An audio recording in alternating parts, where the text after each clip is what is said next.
capítulo de número 9. Glória a Deus. Todos encontraram? Amém? Juízes 9. Glória a Deus. Diz assim, Deus. Ok. Todos estão me ouvindo aí atrás? Não, né? Amém. A voz é fraquinha, mas vai sentando aos pouquinhos. Diz assim o texto: Abimeleque, filho de Gideão, foi-se a Siquém, aos irmãos da sua mãe, e falou a ela, ou falou-lhes a toda a geração da sua casa, ou da casa do pai de sua mãe, dizendo: falai, peço-vos aos ouvidos de todos os cidadãos de Siquém, quem vos parece melhor que 70 homens, todos os filhos de Jerubaal, dominem sobre vós, ou que apenas um só domine sobre vós? Lembrai-vos também de que eu sou osso do vosso osso e carne de vossa carne. Então os irmãos de sua mãe falaram a todos os cidadãos de Siquém todas aquelas palavras, e o coração deles se inclinaram a seguir Abimeleque, porque disseram: é nosso irmão. E deram-lhe 70 peças de prata da casa de Baalberite, com os quais alugou Abimeleque os homens levianos e atrevidos que o seguiram. Ele foi até a Ofra e matou os seus 70 irmãos, os filhos de Jerubaal. Porém, Jotão, o filho menor de Jerubaal, escapou, porque tinha escondido.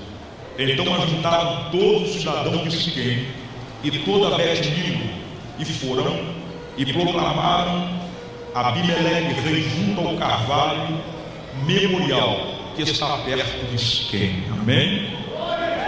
Diga assim comigo: 70 morreram, mas Jotão escapou. Aleluia. Diga mais alto: 70 morreram, mas eu escapei. Toma teu assento, por gentileza. O livro de Juízes, ele é muito paradoxal, porque nesse livro se encontra o tempo e o período em que o povo de Israel mais se encontrou em liberdade para pecar.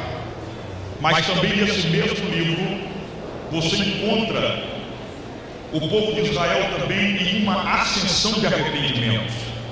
Toda vez que eles pecavam, certamente os juízos de Deus vinham sobre eles se arrependiam, e Deus permitia que, através dos seus arrependimentos, levantasse homens com uma característica de uma unção sobrenatural, para poder dar a eles o livramento necessário dos seus inimigos, dos seus adversários. Quando nós olhamos para o capítulo de número 9 e versículo de número 1, esse texto vai tratar de um filho de 1 meses que trouxe um grande livramento para o povo de Israel. Todos nós conhecemos quem é esse homem, nós conhecemos quem foi Gideão. E esse Jerubaal, que teve 70 filhos, é o mesmo Gideão.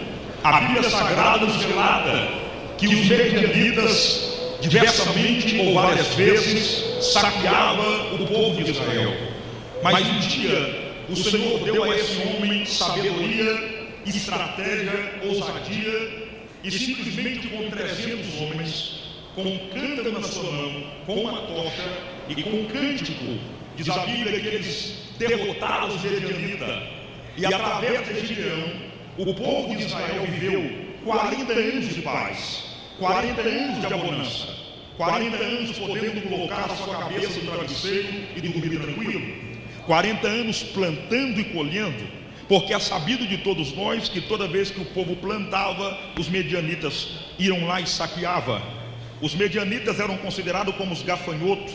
Eles passavam, faziam uma devastação do lugar e saíam.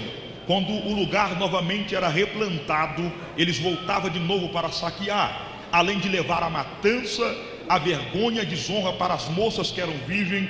Esses homens eram cruel, mas através de Gideão, Deus deu a oportunidade, a possibilidade de o povo de Israel viver 40 anos em paz, 40 anos sossegado, dormindo e acordando tranquilo. O tempo desse Gideão passou. Gideão foi um homem valoroso, ele foi um homem temente a Deus, ele foi um líder sincero perante o Senhor. O tempo dele vai passar. Esse homem, Gideão, ele aqui no capítulo de número 9, que esse é chamado, ou mesmo é chamado de Jerubaal, ele já não tem mais a idade de 20 anos, ele já não está com a idade de 25 anos, ele já está com as suas cãs brancas, a sua idade já está avançada, ele já não tem a mesma força para poder manusear uma espada como ele manuseava na sua juventude, ele não tem mais a mesma força para poder guerrear como ele guerreava no seu tempo de juventude. O tempo dele passou.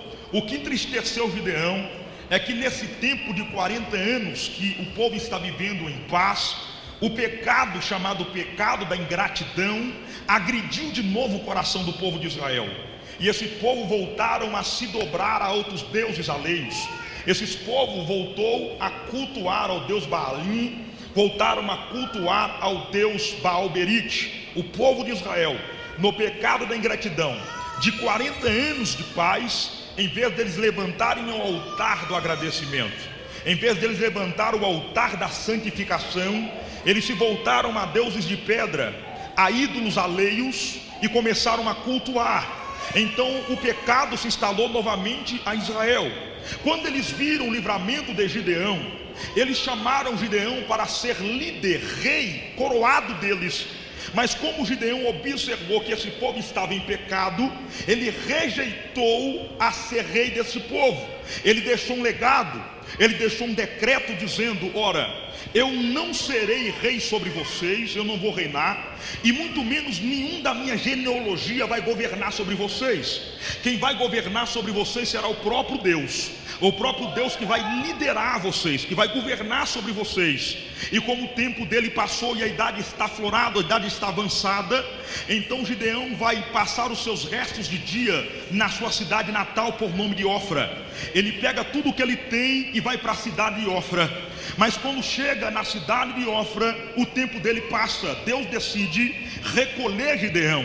E quando Gideão é recolhido, a Bíblia Sagrada nos fala que da sua genealogia ele deixou na terra 71 descendentes. Ele deixou na terra 71 filhos. Dentre estes 71 filhos, apenas nesse texto de Juízes, 2 nomes se destacam. O primeiro se chama Abimeleque, o segundo se chama Jotão. Esses são os únicos nomes dos filhos de Gideão que no livro de Juízes são mencionados: Abimeleque e Jotão. Abimeleque era filho desse homem por nome de Gideão, com uma concubina de Siquém. Quando Gideão faleceu, quando Gideão estava sendo sepultado, a Bíblia Sagrada nos informa que o seu filho por nome de Abimeleque não esperou nem o caixão do seu pai terminar de receber as últimas pasadas de terra, não esperou muito menos o corpo do seu pai esfriar dentro da tumba, e ele decidiu então pedir para si, revogar para si o trono, revogar para si a liderança de Israel, entendendo ele muito bem que o seu pai deixou um legado e uma ordem: da minha descendência ninguém assumirá o trono, da minha descendência ninguém irá assumir a liderança de Israel. Mas o espírito satânico, o espírito demoníaco entrou na mente dele. A mesma síndrome de Satanás, quando tentou se igualar com Deus, entrou no coração dele. E ele olhou e disse: eu não quero saber, eu quero assumir o trono que meu pai não quis, eu quero assumir a liderança que meu pai rejeitou. Mas para isso ele precisaria primeiramente de consultar o irmão mais velho. Ele não era o irmão mais velho, ele não era o primogênito da genealogia. Para ele ter a liderança do trono, ainda mesmo sem a vontade do seu pai, ele primeiramente deveria ser o filho primogênito.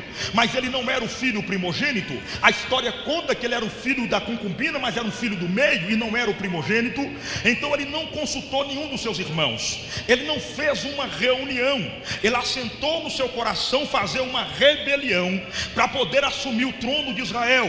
Então ele decidiu persuadir primeiramente a sua mãe. Ele fez a proposta para sua mãe. Quem sabe ele disse: vai ser bom para nós, mamãe. Nós vamos comer comida boa, nós vamos ter casa boa, nós vamos ter tudo bom e do melhor. Mas para isso a senhora precisa de me ajudar. Eu quero que a senhora vá até os seus irmãos, e a senhora vai persuadir os seus irmãos, os meus tios, e os meus tios vão persuadir os cidadãos de Siquém e também os anciãos. Diga para eles qual que é melhor. Qual que é melhor? 70 homens brigando, 70 homens lutando para reinar no lugar de meu pai, ou apenas um só governando sobre eles? Porque para o trono ser de Abimeleque, ele deveria consultar o seu irmão mais velho. Se o seu irmão mais velho quisesse o trono e os outros também, o trono então deveria ser quebrado em 70 pedaços. Haveria uma guerra, uma briga para quem assumiria o trono. Então ele chegou e disse: qual que é melhor? Diga para eles, um homem só governando sobre eles, ou 70 brigando por esse trono? Os homens entenderam que ele era osso do seu osso, carne da sua carne. Observou que naquele momento não tinha uma liderança direta. Eles olharam e chegaram em uma decisão: vamos dar para ele o trono, vamos permitir que ele governe sobre nós. Mas toda a ordem dada estava fora da bênção de Deus. Deus não tinha chamado Gideão, disse: levanta alguém e coloca no teu lugar, chama o profeta e unge alguém e coloca no seu lugar. Então o povo decidiu dar a ele a coroa, o povo decidiu dar a ele o cedro real, o povo decidiu dar a ele a capa real. Uma vez que o povo agora decidiu coroar esse homem como líder, coroar esse homem sobre base de rebelião como rei, diz a Bíblia que a primeira coisa que ele fez na sua liderança como rei, a primeira coisa que ele fez na sua liderança como líder do povo, ele recebeu da casa de um deus ídolo de Baal-Berite 70 peças de prata. E ele decidiu pagar alguns homens levianos, alguns homens assassinos, mercenários e homicidas, para poderem decapitar os seus 70 irmãos. Ele decidiu fazer um colúnio, reuniu esses homens e disse: pago bem, eu vou pagar vocês para vocês descer comigo até na cidade de Ofra. Eu entendo bem, talvez eu imagino comigo, percebo comigo, que alguém perguntou para ele: estás pagando nós para quê? Para nós sermos guerreiros, para proteger Siquém, proteger Israel? Eu estou pagando nós para poder descer até lá, para poder expulsar os inimigos que estão tentando tomar o reino, oferindo Israel. Mas ele vai virar e vai dizer uma palavra que talvez assustar esses homens. Ele vai dizer: não, eu estou pagando vocês para vocês descerem comigo na cidade de Ofra, porque eu quero matar toda a minha descendência, eu quero cortar o pescoço de cada um, eu quero que todos os meus 70 irmãos sejam degolados, eu quero que os meus 70 irmãos morram sobre uma pedra só. E aconteceu, aqueles homens toparam essa audácia maligna e satânica, esses homens toparam essa audácia sanguínea, e eles receberam a prata e receberam o ouro. Eles receberam ali para poder assassinar, matar sangue inocentes, ou matar vidas inocentes. E quando eles recebem a prata, a história diz que Abimeleque foi inteligente. Ele desceu de madrugada. Madrugada na arte da batalha no Antigo Testamento era uma estratégia poderosa para vencer-se uma guerra. De madrugada se pega os inimigos despercebidos, de madrugada se pega os inimigos na espreita, os inimigos desarmados, sem escudo, sem arma e sem espada. Então ele vai pegar agora de madrugada e vai sair. Às 5 horas da manhã ele desce cedo, ele pega esses homens e desce para a cidade de Ofra. E a Bíblia nos relata que quando ele chegou na cidade de Ofra, ele começou a assassinar os seus irmãos, todos eles, e sobre uma só pedra. Uma pedra foi testemunha de sangues inocentes, e ele começou a matar um por um. E a história é bem clara quando diz que não sobrou filhos, não sobrou esposa, não foram apenas os homens que foram assassinados. A Bíblia vai falar que os irmãos foram assassinados, mas quando você vai no contexto histórico, ele matou a esposa, ele matou os filhos dos seus irmãos, todos em uma só pedra, e ele foi assassinando um por um, e o sangue inocente foi derramado sobre aquelas pedras. Mas entenda uma realidade, a Bíblia nos deixa claro que naquela matança que esse homem fez, um dos irmãos escapou, e e esse homem tem por nome de Jotão. O filho menor dele, de Jeroboão, o filho menor de Gideão, escapou do assassinato. Esse homem matou todos os outros irmãos, mas quando chegou na casa de Jotão, ele procurou debaixo da cama, ele procurou nos banheiros, ele procurou ao redor da casa, ele subiu no terraço da casa, mas ele não conseguiu encontrar Jotão, porque Jotão tinha escapado. Uma das variantes do nome Jotão no original significa aquele que escapa por esperança. Aquele que escapa por esperança. Olha aqui, meu querido irmão, eu fico indagado de alegria, eu fico cheio de graça quando eu leio textos que a ação de Deus é direta para surpreender o inimigo. Sabe por quê? Eu estudei a cidade de Ofra. As casas não eram muito próximas uma da outra. As casas em Ofra eram casas mais distantes uma da outra. Quando Jotão começou a assassinar os seus irmãos, não deu tempo de o filho correr e avisar o seu tio que seu pai estava sendo assassinado. Não deu tempo das mulheres gritar, porque pegaram todos despercebidos, pegaram todos na espreita. Então também não teve tempo de alguém correr na casa de Jotão e avisar Jotão que o irmão dele estava lá para o matar, que o irmão dele estava lá para poder o assassinar. Então entende-se bem, quem que avisou Jotão? Quem falou com ele que o seu irmão estava lá para poder matá-lo? Porque todos os outros irmãos estavam dormindo, todos os outros irmãos foram pegados de surpresa. Se você lê Juízes, porque eu não sei pregar mentira, eu só sei pregar a Bíblia. Se você lê Juízes, você vai ver que ninguém está lá avisando para ele que o seu irmão chegou para assassinar, para ele poder fugir, para ele poder escapar. Uma coisa eu posso concordar nesse texto, que é uma realidade verídica: esse Jotão aqui é o símbolo clássico. Esse Jotão aqui é a alusão direta de um crente que não fica babando de madrugada, mas acorda nas caladas da noite para falar com Deus, acorda nas caladas da noite para poder conversar com o Senhor. Eu tenho a certeza total e cabal que foi o próprio Deus que desceu ali para poder falar com Gideão, para falar com Jotão: escapa-te pela tua vida, já que você conversa comigo de madrugada. Se você fala comigo nas caladas da madrugada, você tem amizade comigo, você tem contato comigo. Então, se você tem contato comigo e amizade comigo, eu não vou permitir que a morte te pegue despercebido. Escapa-te depressa, pega a tua família e foge, porque o teu inimigo vem aí, porque o teu adversário vem aí. Irmão, crente que ora de madrugada, Abimeleque não pega ele de surpresa. Crente que tem joelhos voltados na oração, a morte não pega ele na calada da madrugada. Crente que tem joelhos na oração, ele tem contato com aquele que é dono da morte, que é dono da vida, que é dono de tudo. Crente que fala com Deus na madrugada não é pego de surpresa. Isso me chamou muito a atenção.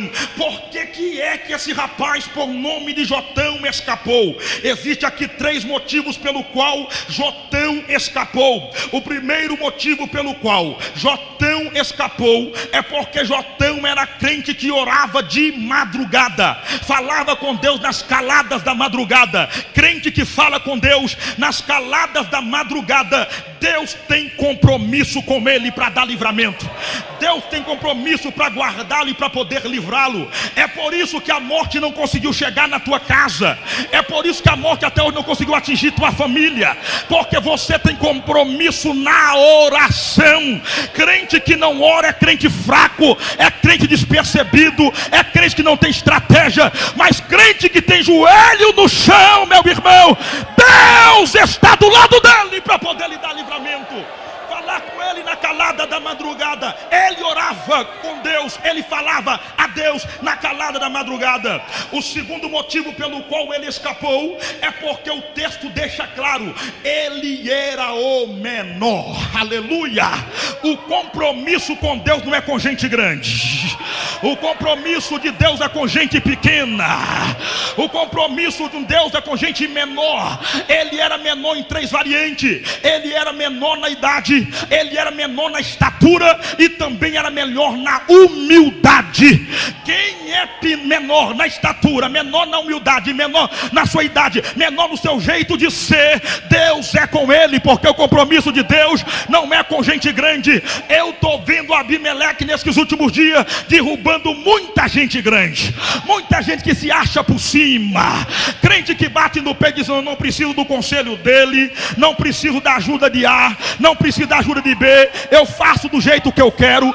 Quem manda na igreja sede é o pastor, mas na minha que eu congrego, quem manda é eu que faço, é eu que aconteço, porque eu estou na frente. Eu não quero conselho de ninguém, não quero ajuda de ninguém, eu faço do meu jeito porque eu sei fazer, eu tenho capacidade para fazer. Deus está falando contigo nessa noite: toma cuidado, grandão, porque Abimeleque vem aí, viu? Toma cuidado, grandão, que Abimeleque vem aí. O tratado de Deus é com gente pequena, meu querido irmão. Se você olhar na Bíblia Sagrada, toda vez, pastor Neemias, que Deus chamou alguém, deu uma unção especial. Toda vez que Deus colocou alguém como rei, toda vez que Deus colocou alguém em uma liderança, sempre esta pessoa recebia o título de menor, o pequeno, menor, o diferente. Sabe por quê? Porque o compromisso com Deus é com gente pequena como você, com gente humilde como você.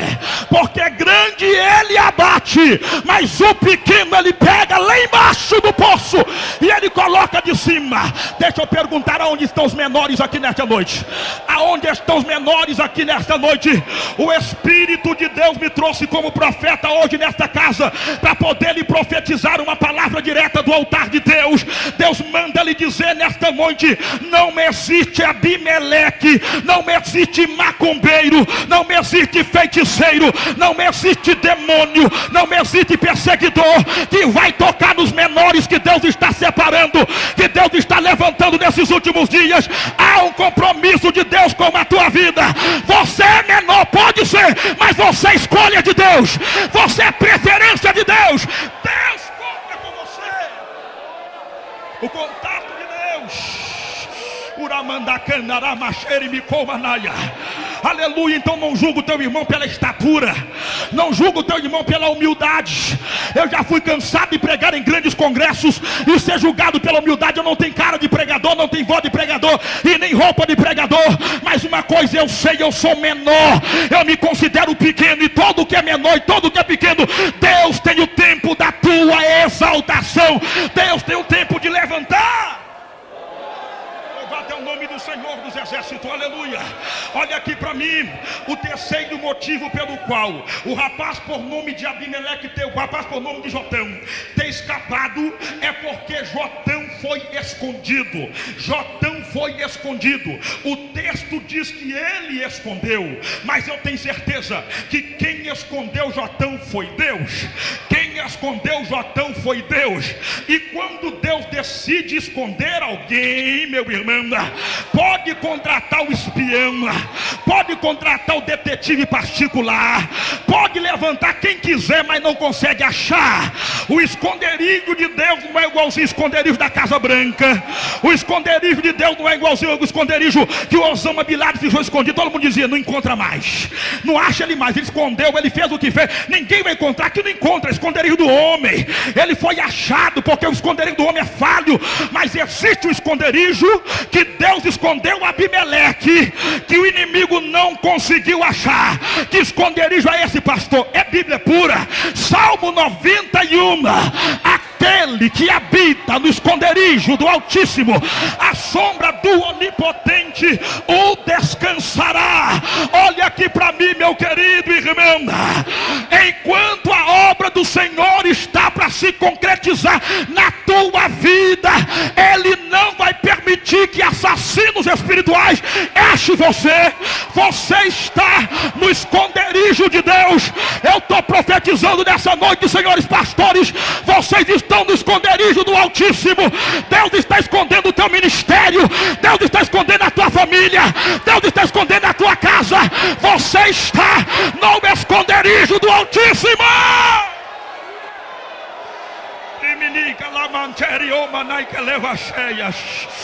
Levante a tua mão, que eu estou sentindo a presença de Deus aqui.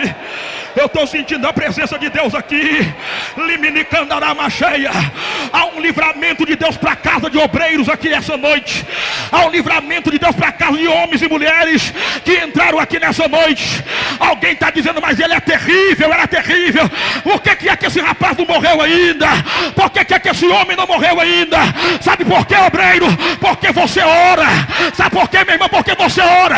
E se você está orando, Deus está dizendo, eu tenho um plano na vida daquele rapaz ainda. Eu tenho um plano na vida daquela moça ainda. E enquanto tiver alguém orando, eu vou esconder no meu esconderijo. Eu vou guardar no meu esconderijo. Aleluia. Aramanekele mandarai chorimicandaraias. Orimiane colmanamacheia. A oração vale demais. A minha mãe orava toda madrugada, irmã. Eu sou de uma família de 7 irmãos, e meus irmãos todos cresceram no evangelho, mas o inimigo decidiu dar rasteira em alguns deles. Ficaram desviados da presença de Deus. Eu tenho um irmão do meio, o segundo mais velho, Marcelo. Ele, quando saiu da presença de Deus, ficou terrível. Ele dava tiro até no vento, ele dava tiro até na sombra. A minha mãe toda madrugada, a minha mãe dobrava o joelho para orar a Deus, com medo de receber uma notícia que ele fora assassinado no meio da rua, ou alguém pegou ele na espreita, escondido na cilada. Eu me lembro uma vez que era 00:40, a minha mãe estava na sala de joelho orando a Deus, e de repente eu ouvi pelo menos 5 tiros consecutivos. Quando deu 5 tiros consecutivos, eu vi os lábios da minha mãe branquear, e eu só ouvi ela dizendo, Senhor, guarda na sua onipotente sombra, tenha misericórdia. Quando a minha mãe terminou de fechar a boca, eu só ouvi um barulho atrás da casa, aquele barulho de alguém caindo. De repente alguém correu e bateu na porta. Quando minha mãe abriu, era o Marcelo. Ele estava com 3 palmos de língua para fora e com os olhos arregalados. A minha mãe olhou e disse assim, meu filho, o que é que aconteceu? Ele disse, mamãe, eu vi, de repente nós estávamos sentados no ponto de ônibus, alguém passou em um carro preto e saiu sameando tiro. Foi tanto tiro, mamãe. De repente, mamãe, uma bala passou em frente à minha nuca, bateu de lado da minha fronte, passou perto da minha nuca, mas quando a bala passou, eu vi um reflexo de uma mão que brilhava e que tirou a bala da frente. Era o livramento de Deus, era a proteção de Deus. A tua oração vale muito. Deus está falando contigo. Eu tenho um jotão para levantar na tua casa, eu tenho um jotão para levantar na tua família. Crente que ora, a tua casa está no esconderijo deles. Aleluia. Vocês vão ver comigo no texto que depois que Abimeleque observou que ele não tinha encontrado Jotão, a Bíblia Sagrada diz que ele retornou de novo para Siquém, e ele voltou a governar Siquém. Ele voltou a estar na frente da liderança. A coroa foi dada a ele. 3 anos ele reinou sobre rebelião. Foi o tempo mais terrível para o tempo dos juízes, porque uma vez que esse homem começou a liderar, esse homem trouxe uma desgraça para a terra. Ele trouxe uma desgraça para a nação cuja ele estava reinando, porque estava sob base de desobediência. Escute aqui, meu querido irmão, rebelião é a pior coisa que tem. Rebelião é a pior coisa que tem, porque todo rebeliador tem o desejo de ser igual ao seu líder. Todo rebeliador quer a posição do seu líder. Foi assim que Satanás fez. Satanás queria igualar. Como ele sabia que não poderia tomar o trono de Deus, ele tentou se igualar a Deus. Todo rebeliador deseja ter o prestígio. Todo rebeliador quer ter o respeito. Todo rebeliador quer ter a moral, quer ter o cajado de liderança. Mas o problema do rebeliador é que ele não quer passar pelo crivo, ele não quer passar pelo caminho, ele não quer pagar o preço. O rebeliador quer as coisas de mão beijada. Rebeliador geralmente não ora. Rebeliador é invejoso. Rebeliador é olho grande. Toda pessoa rebeliador, ele não sabe construir, ele só sabe destruir. Mas existe um Deus no céu que sabe destronar rebeliador. Há um Deus no céu que sabe destronar rebeliador. Ele está reinando na rebelião, e tudo que ele queria é assumir o trono de Israel. É terrível, por quê, pastor? Porque uma vez que ele assume o trono, a palavra trono tem a sua significância dentro do texto, ou dentro da Bíblia Sagrada. A palavra trono dentro do original, ela tem 3 significados. Qual é, pastor? O primeiro significado da palavra trono no original significa dignidade. Terceiro significa autoridade. Quarto significa herança. Ou terceiro, melhor dizendo, significa herança. Todo trono significa dignidade, significa autoridade e também significa herança. Olha aqui, nesses últimos dias, Satanás é a figura, é a alusão direta desse rapaz aqui, ou esse rapaz por nome de Abimeleque é a alusão de Satanás. Já que ele tentou possuir o trono na marra, então ele pode ser uma alusão de Satanás. E Satanás nos últimos dias, ele está tentando fazer de tudo para assumir os tronos das igrejas, para assumir as lideranças da igreja, as frentes da igreja. E tem muito obreiro dormindo, irmão. Tem muito obreiro que precisa de acordar. Toma cuidado, irmão. Toda vez que você perceber que a dignidade da igreja está sendo roubada, pode ter certeza, é a ação de Abimeleque. Toda vez que você observar que a autoridade da igreja está indo embora, pode perceber, tem Abimeleque envolvido no meio. Toda vez que você observar que a herança está sendo destruída, tem Abimeleque envolvido no meio. Satanás quer fazer de tudo para roubar a dignidade da igreja evangélica brasileira. Eu louvo a Deus ainda pela igreja de Betim, porque vocês ainda estão preservando pelo bom costume, vocês ainda estão preservando pelo temor, vocês estão preservando ainda pela humildade. Mas a dignidade da igreja evangélica brasileira está sendo pisoteada. Eu estou entristecido com muitas igrejas que eu sou convidado para pregar, irmão. Tem igrejas, pastor Neemias, que você tem que chegar no altar e o senhor tem que abaixar a cabeça, porque você levantando a cabeça, é tanta saia curta, meu Deus do céu, é tanta pornografia dentro da igreja, que você não consegue mais ter nem cabeça para poder levantar. Quando chega nas igrejas, eu já recebi bilhete em cima do altar de igrejas com nome de Assembleia de Deus. O pastor diz: eu sei como é que você é, você começa frio e termina quente. Aqui eu não gosto de muito balançar de mão, esse negócio de pula-pula que não pode, de entregar profecia aqui não pode, aqui não tem esses negócios não. Aqui você prega durinho, prega geladinho, prega igual um robozinho, entrega o microfone e você volta. Sabe por quê? Porque aonde tem poder de Deus, aonde tem autoridade de Deus, pecado de adultério não fica, de mentira não fica, não fica, geladeira também não fica. A dignidade está sendo levantada. Olha aqui para mim, meu querido irmão, o diabo está tocando na herança da igreja. A igreja tem 3 maiores heranças. A primeira maior herança da igreja se chama salvação. Salvação é a primeira maior herança da igreja. Nada que você tem, o teu carro, a tua posição, a tua empresa, o teu dinheiro, o teu prestígio, o teu nome, nada disso é maior do que a tua salvação. A tua salvação é a maior herança que você tem. A tua salvação é a maior herança que você tem. As igrejas por aí pararam de pregar salvação. Hoje somente o que se prega é barganha. Traga um envelope com 1000 e a tua empresa vai receber 1 milhão. É assim, hoje está acabando, né, irmão? Mas ainda há igrejas que prezam pela salvação. Ainda há igreja que sabe que o sangue de Cristo, a segunda maior herança da igreja se chama família. A família é a segunda maior herança da igreja.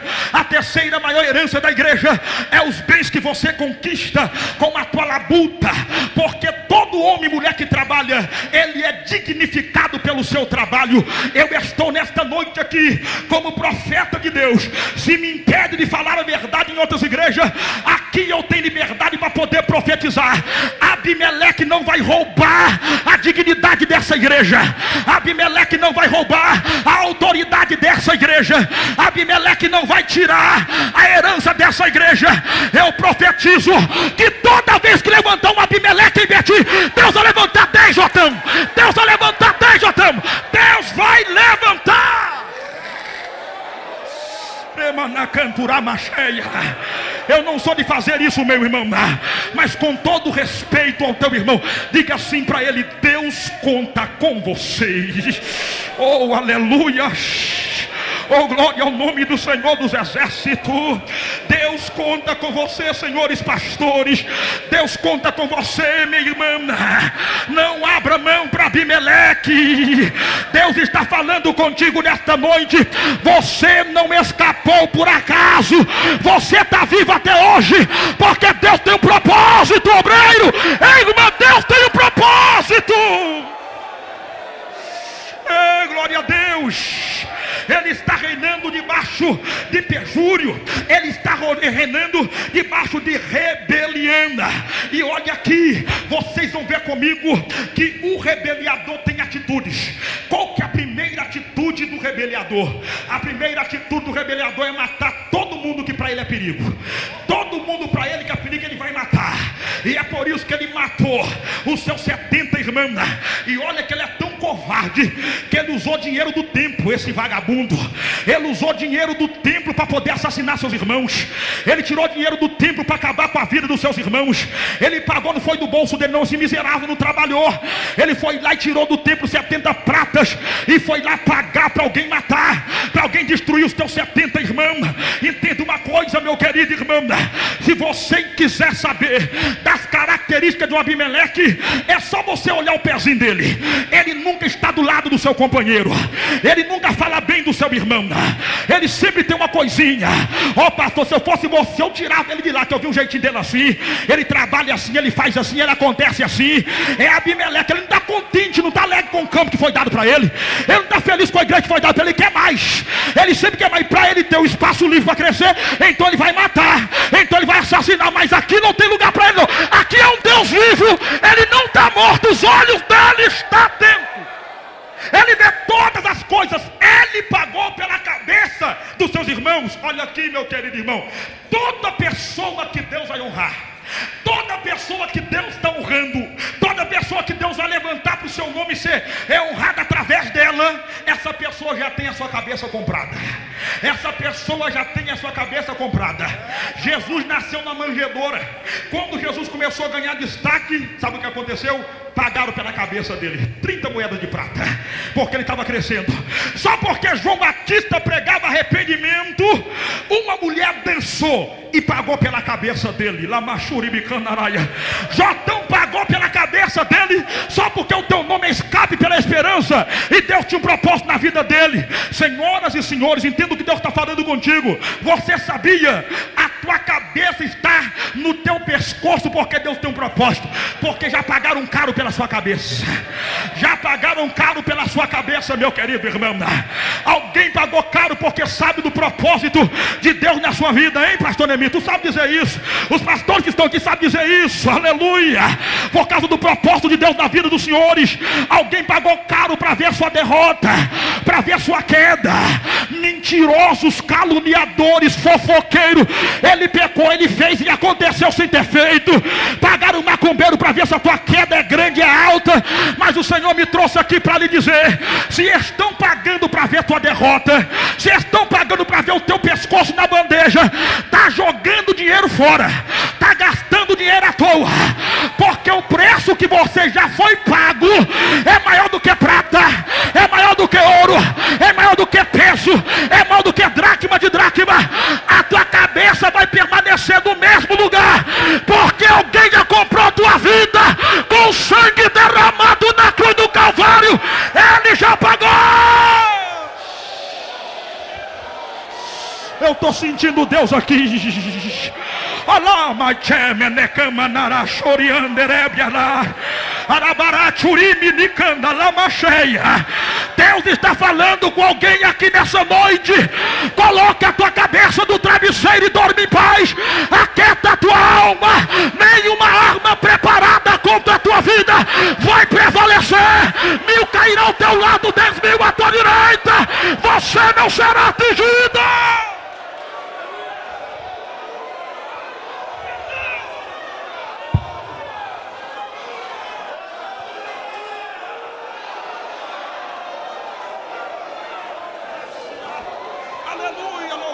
nome do Senhor dos Exércitos. Louvado é o nome do Senhor dos Exércitos. Deixa eu correr para me terminar. Vocês vão ver comigo. Ele está reinando. Ele está batendo o peito, está dizendo: eu sou o último bolachinho do pacote. Eu sou grande mesmo. Porque na visão dele é o seguinte: já que Jotão escapou da minha espada, ele fugiu. Então ele vai morrer na floresta, ou vai morrer no deserto pelas bestas feras, porque eu deixei homens aqui e ele não pode voltar. Então ele morreu, ele fugiu, ele não vai dar conta de sobreviver por muito tempo. Só que a Bíblia Sagrada é muito linda. A Bíblia Sagrada diz que ele foi para Bier. O nome Bier no original significa o poço do vivo que vê. Oh, Minacanturama cheia. Não, eu acho que você não entendeu. O nome Bier no original significa o poço do vivo que vê. Todo mundo apontava o dedo estadinho. Ele poderia assumir o trono, mas está no fundo do poço. Acabou o ministério dele, acabou a esperança dele. Ele pode estar até no fundo do poço, mas ele está no fundo do poço do vivo que vê. Está entendendo o que Deus está falando contigo nessa noite? Talvez o inimigo levantou os dedos, o inimigo apontou o dedo, abriu a boca e diz: eu acabei com ela, eu acabei com ele está no fundo do poço. Ele vai chegar naquela segunda-feira lá, vai chamar o pastor Neemias no particular e vai dizer: pastor, estou entregando a minha credencial porque eu não aguento mais, eu desisti, eu vou parar, não dá mais para mim continuar. Deixa eu dizer uma coisa para você nesta noite aqui: você pode estar até no fundo do poço, mas você está no fundo do poço do vivo que vê.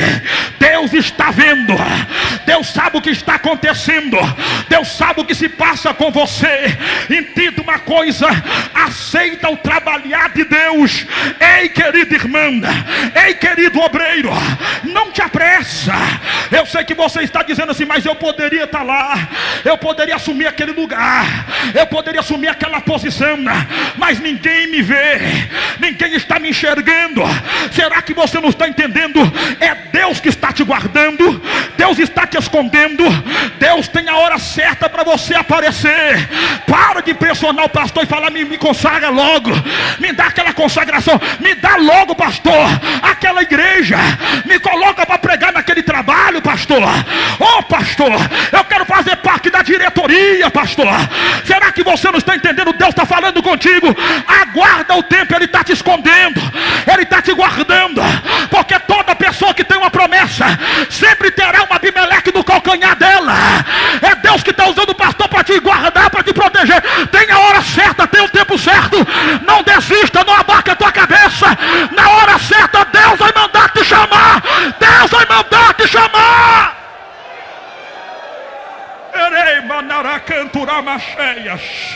Eu estou sentindo a presença de Deus aqui nessa casa, irmão. Há uma glória de Deus aqui nesta casa, aleluia. Ele estava no poço do vivo que vê.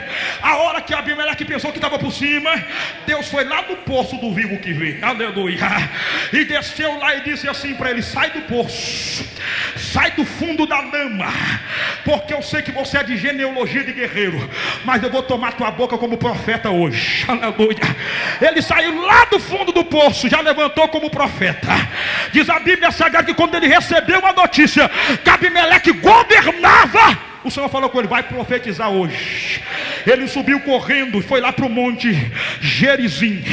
E quando chegou no monte Gerizim, diz a Bíblia que ele começou a proferir as 3 primeiras parábolas do Antigo Testamento. Ele chegou por perto do povo e começou a gritar: o que vocês fez perante Deus, se é agrado de Deus, nada vai acontecer com vocês.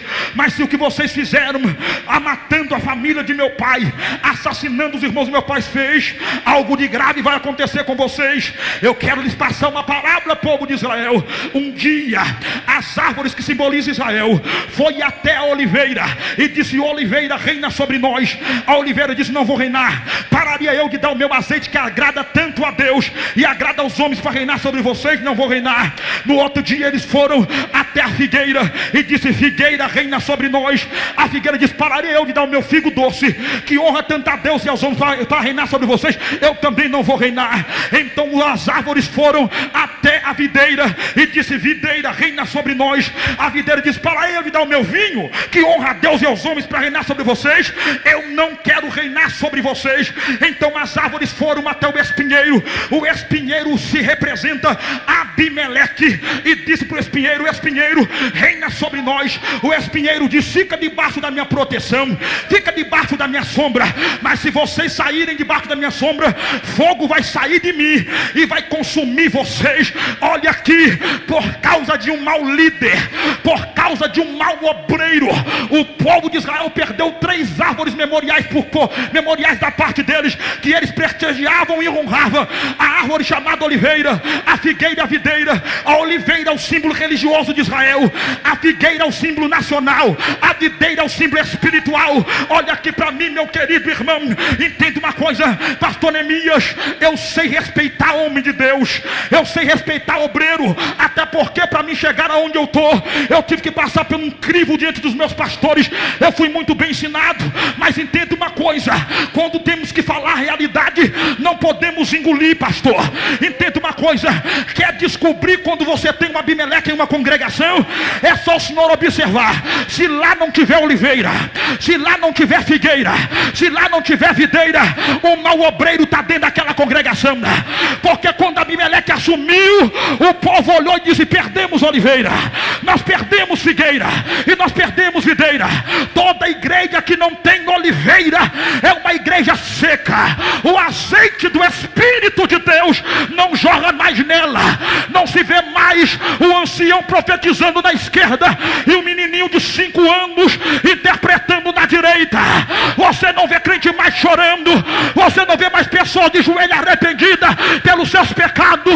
Nela não pode falar línguas estranhas, nela não pode levantar a mão para cima, nela não há cura física e nem cura espiritual. Sabe por quê? É porque nela tem um Abimeleque.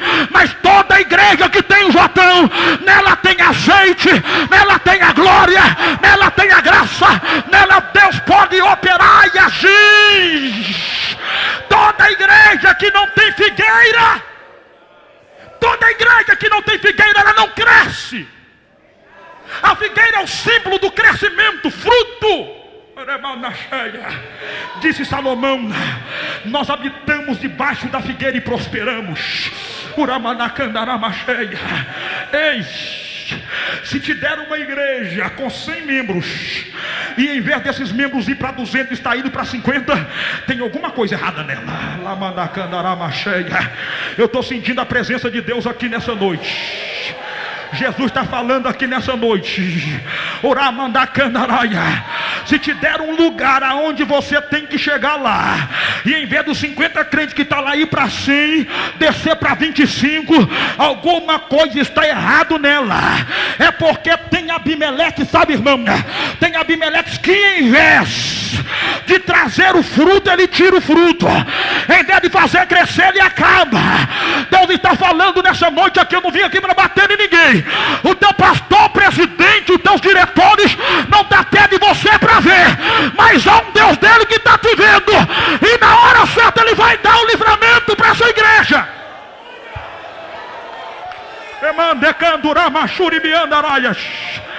A igreja não é empresa de ninguém, irmão. Não é entretenimento. A igreja é a noiva de Cristo, e nós temos a semente da palavra em nós. A igreja tem que crescer.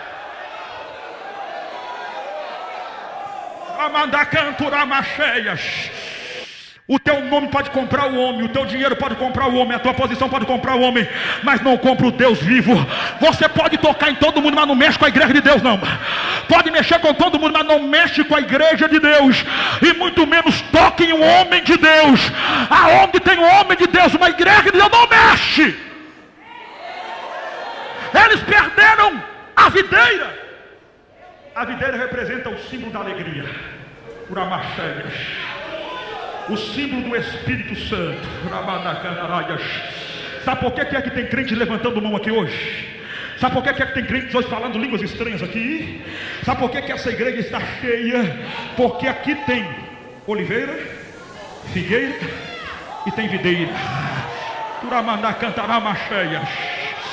Irmãos, eu não estou aqui para bajular a igreja de ninguém, mas eu acompanho essa igreja tem muito tempo. Ó. Deus, quando era pequenininha, eu não vim aqui, mas eu comprava os DVD dos pregadores que pregavam aqui. O meu amigo Ali sempre vinha aqui. Eu vi o crescimento dessa igreja. Pelo tempo que eu tenho observado, dobrou o número. Sabe por quê? Porque ainda tem oliveira, porque ainda tem figueira. Se tirar a oliveira, tirar a figueira, tirar a videira, acabou, só vai diminuir. Mas enquanto tiver oliveira, figueira, videira, vai crescer para a glória de Deus. Vai crescer, vai crescer, vai crescer, vai crescer. Quem quer que vai crescer? Eu profetizo que vai crescer. Em todas as áreas vai crescer. Coloca sobre os seus pés que o melhor vem agora. O melhor vem agora. Dá tempo de orar, pastor? Dá tempo? Diga assim comigo: pro rebeliador, mais alto, pro rebeliador, Deus tem surpresa. Primeiro, Deus levantou. Mais alto, primeiro, Deus levantou um profeta para denunciar os seus erros. Está entendendo, irmão? E olha que ele profetizou, ele estava com tanto sangue na boca, a vingança de Deus era tanta, que ele deveria correr para o Monte Ebal, porque é no Monte Ebal que se lançava o juízo de Deus. Ele correu para o Monte Gerizim. A machura ele clama na área. Ele profetizou a profecia de Ebal em Monte Gerizim. Mas eu estou orando a Deus que nesses últimos dias Ele levanta profetas do Monte Ebal, porque profetas do Monte Gerizim está cheio. Profetas que só liberam bênçãos, está lotado. E todo profeta do Monte Gerizim só profetiza para ganhar campo, para ganhar respeito. Eu vou fazer assim, Deus está dando, fala desse jeito. Eu vou falar assim porque aí eles vão me convidar. Eles vão abrir a porta para mim mais vezes. Uramandacantureba chegas. Eu estou profetizando que Deus vai levantar em Betim, que Deus está levantando em Betim profetas do Monte Ebal, profetas que não concordam com mentira, profetas que não concordam com corrupção.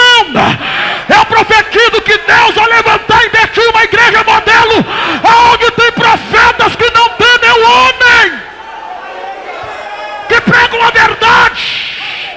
Que Deus levanta profetas aqui na minha retaguarda para chegar em convenções e abrirem a boca e falar a verdade de Deus.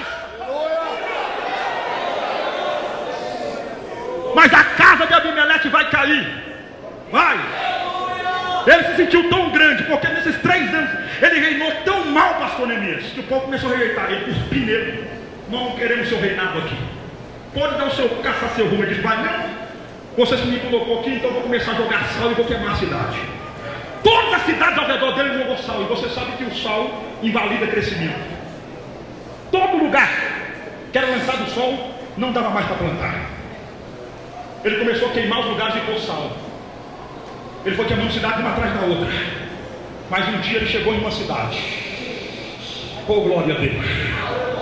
Ele chegou numa cidade que tinha crente, irmão. Aleluia. Uma cidade por nome de Tebes, que uma das suas variantes é cidade de torre. Ele chegou na cidade e disse: eu vou queimar essa cidade também. Eu mando de tudo, mesmo trono é meu, eu estou com eu vou queimar essa cidade aqui e queimo quando eu quiser. Mas Deus já tinha separado um homem e uma mulher para dar o livramento. Oh, meu Deus do céu. Nós só pregamos que homem matou com pedra, chamaram Davi, mas você vai ver agora que Deus usou mulher para matar com pedra. Aleluia. Quando ele chegou na cidade de Tebes, havia uma torre, e em cima dessa torre havia uma mulher. Ele olhou e disse assim: vou queimar a cidade. A mulher gritou lá e disse: aqui você não queima não, viu? Tu queimou tudo, mas aqui você não vai queimar não. Turamandé canta lá, macheia. Cadê as mulheres de Deus aqui? Ah, se fosse o trabalho do ciclo de oração, agora tinha pegado fogo. Aonde estão as mulheres aqui nesta noite? O Senhor me trouxe aqui para me nesta casa. Ele está levantando homens e mulheres aqui para defender a sua casa, a tua família. Ninguém vai queimar teu ministério, ninguém vai queimar tua história. Deus está levantando alguém na torre da vigilância. Ele olhou para a mulher e deu uma gargalhada e disse: tu vai me parar, minha filha? Olha a espada. Olha meu tamanho, tu vai me parar? Aleluia. Ela olhou e disse: aqui tu não tem fogo. Ele olhou e disse: vou colocar fogo agora. Falou com os seus comandantes, seus comandados, e disse: pega lenha verde e seca e mistura. Eu quero fumaça e fogo. Quando ele pegou as lenhas e começou a jogar na cidade, diz a Bíblia Sagrada que uma mulher pegou um mó. Sabe o que é mó? Pedra. Oh, glória, é isso aí. Pedra molada por água de moinho. Ela foi lá e pegou uma pedra. Quando ela pegou aquela pedra, o menino está lá embaixo dando gargalhada. Ela tadinha, não tem força para jogar nem uma pedrinha leve. Essa pedra vai chegar até a mim. E Deus está dizendo: não sabes tu que eu sou o dono da velocidade? Eu vou te tomar. Amanda Cantureba cheia. Podem julgar você pela sua aparência, mas não sabe o tamanho do Deus que está na sua vida. Querema na Canturama cheia. Aleluia. Que na Bíblia, quando ele gritou: põe fogo! A mulher lançou a pedra, irmão. Não está na Bíblia, mas eu acredito que meu Deus é tão surpreendente que na hora que ela lançou a pedra, Deus jogou. Deus foi com a sua mão e deu um tapa naquela pedra e colocou a pedra na direção certinha. Lá vai a pedra está vindo, a Abimeleque está dizendo: não vai me pegar, não vai me acertar, eu vou ficar aqui. Quando ele abriu os olhos e regalou, a pedra veio no meio certinho na testa. Pá! Bateu. Quando bateu, o homem de 1,89 m baqueou as pernas, caiu de lado, arregalou os olhos e disse: mas foi uma mulher. Aí o par de armas estava do lado dele e disse: o negócio é o seguinte, passa-me minha espada, porque eu não quero que ninguém diga que uma mulher me derrubou. Aí o homem disse: negócio fechado, arrancou a espada e cravou a espada nele. Deus me trouxe aqui nessa noite para dizer: hoje, para honrar quem ora, para honrar quem é pequeno, para honrar quem é humilde, hoje tem livramento através da mão de homem e através da mão de mulher. Tem livramento de Deus hoje aqui. Glória a Deus, glória a Deus. Os varões peguem a sua Bíblia, sim, os varões peguem a sua Bíblia. Isso, os varões pegam a sua Bíblia. As mulheres façam assim com a mão, como se estivesse segurando uma pedra. Os varões pegam a espada. As mulheres seguram uma pedra agora. Eu estou profetizando agora que o Abimeleque vai cair. O que levantou no teu casamento contra esse ministério, na tua vida, na tua família, ele vai cair agora. Eu vou fazer uma oração para me entregar o microfone, pastor Neemias. Quando eu terminar de entregar o microfone, com a Bíblia levantada, você vai liberar uma palavra de autoridade. E quando eu terminar de orar, as mulheres vão abrir a mão como se estivesse lançando uma pedra. Deus está dizendo: quando você lançar a pedra, usar a espada, o Abimeleque levantou contra você, contra a tua casa, vai cair, vai cair, vai cair, vai cair, vai cair, eu creio, vai cair, eu creio, eu creio. Levante a tua mão aí agora e a Bíblia. Soberano Deus eterno Pai, eu preguei uma palavra humilde, eu preguei uma palavra simples, mas é a tua palavra, e o pastor me deu a liberdade de orar com a igreja, e a tua igreja está com fé, crendo nesta palavra.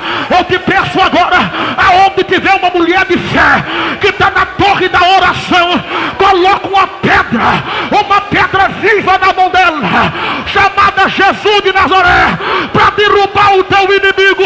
Eu te peço também, aonde tiver um homem com espada, com a Bíblia levantada, que representa a nossa espada de batalha, eu te peço, dai a ela autoridade agora. Eu conto o Abimeleque já caiu na tua casa, já caiu na tua família, já caiu no teu ministério. Eu conto 2, Deus que deu autoridade para derrubá-lo agora. Eu conto 3, derrama agora a unção de Deus, que Deus derrama a unção dele sobre a tua vida. Lance a pedra e usa a espada, lance a pedra e usa a espada, agora!